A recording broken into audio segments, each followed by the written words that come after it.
Hello, this is Eden from HelixxVR. I'm just back from the Insomnia Gaming Festival, and as always there's a good amount of VR there to tell you about and even a bit of AR. First up, I'll talk about PSVR. Sony was there with a ton of stands and demos of 8 games to choose from. 2 of them are yet to be released, Iron Man VR and Sniper Elite VR. Iron Man VR set me up in a training course.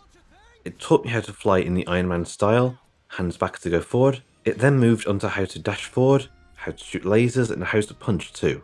It was a lot of fun flying through all the natural obstacles and taking down drones as practice. The flying felt more natural than I thought it would, as most VR games use more of a Superman style of flying, with arms pointed in the direction of flight. Another thing which surprised me is that I didn't have any tracking issues, even when turning away from the camera.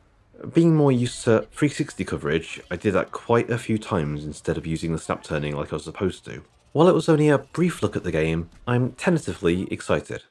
Now, I played Sniper Elite VR with the aim controller, but they did say it supports the move controllers too. I did have some technical issues, but I was told that it's a first build and not really representative of the final version. The drifting I'll put down to expo conditions. The controller did also freeze in place a couple times, and the graphics were really blurry though.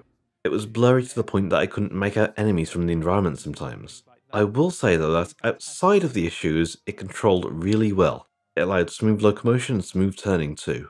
Holding the aim controller up to use a scope felt good, and changing between the sniper, the SMG and grenades worked well too. Overall, I enjoyed the gameplay. I'm a bit torn on which version I want, as the PC version will likely have better graphics, but the PSVR aim controller is perfect for it. HTC Vive had lots of booths at Insomnia too. They had the upcoming Doctor Who VR game, Beat Saber and Supart VR. Now, unfortunately, I didn't manage to check out Doctor Who due to just a too long queue.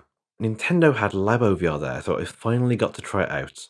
I played the VR game with the cardboard shotgun. It felt like it was going to break at any time, and it was pretty uncomfortable. Still, I'm glad I finally got to try it. Interestingly enough, the Air Force was using VR in their recruitment efforts. They had a little VR experience where the player has to perform some tasks related to different types of jobs they offer.